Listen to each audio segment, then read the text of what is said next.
সবাই তাকে ফলো রাখবো ইনশাআল্লাহ।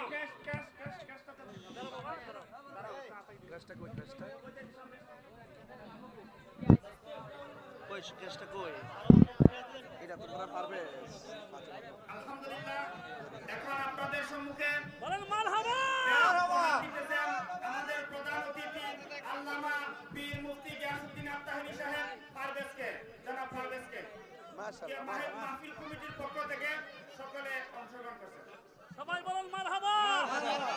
এই পারভেজকে আল্লাহ অনেক বড় করুক, বলো আমিন। তাহিরি হুজুর থেকে বড় হইব বলো ইনশাআল্লাহ।